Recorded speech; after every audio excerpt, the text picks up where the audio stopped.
The base recipe of protein cheesecake is very simple and consists of 200 g of fat-free cream cheese, 200 g of skyr or 0% fat Greek yogurt, 1 whole egg, and 1 scoop or 30 g of vanilla whey protein powder. This recipe is for 2 servings of cheesecake with roughly 250 calories each. Now, you want to add more flavor? You can add 12 g of chocolate pudding powder. You want peanut butter in it? Add 1 serving or 13 g of PB2, or you can also add a banana sliced in halves and layered as the bottom of the cake. As long as you stay with the base 4 ingredients, the possibilities are nearly endless.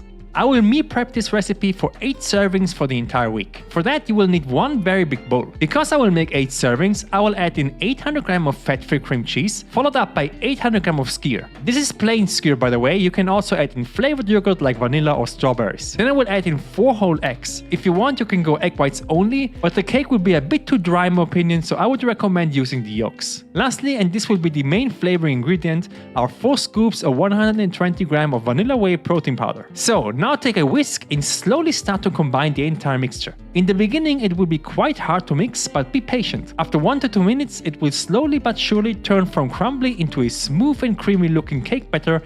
This is exactly the consistency we are looking for. Once the batter is ready, I will prepare a baking sheet. I will use a 30 times by 20 cm sheet that is perfect for 8 servings. I will place in a piece of parchment paper and then add the entire batter into the sheet. Spread everything with a spatula and then this gets into the oven at 180 degrees Celsius or 350 F for 30 to 45 minutes, and this really depends on the sheet that you're using. If you have smaller ones, then the batter will be thicker and thus the heat needs a bit longer to penetrate everything, resulting in more baking time. If you have a bigger sheet on the other hand, then the cake batter will be flat and you will need less time in the oven. In my case, it needed exactly 40 minutes. As soon as the sides of the cake starts to crack, this is a sign that the cake is done. By the way, the sides crack first because it gets the most amount of heat in the oven. You can use the toothstick trick to test if the cake is ready. Stick it in, and if it just has small pieces of crumbly cake and is not completely wet, the cake is ready. Now, let this cool down now for around half an hour until you can touch it with your hands and then transfer it into the fridge for at least 4 hours or even better overnight. After that time, the cake will be completely set and you can start to cut it into your desired shapes. I personally will first cut one's lengthways and then divide it into 8 equal sized cheesecakes. This depends on your personal preference, but if you make it like this, you will get 8 cheesecakes with roughly 220 calories and 33 grams of protein each.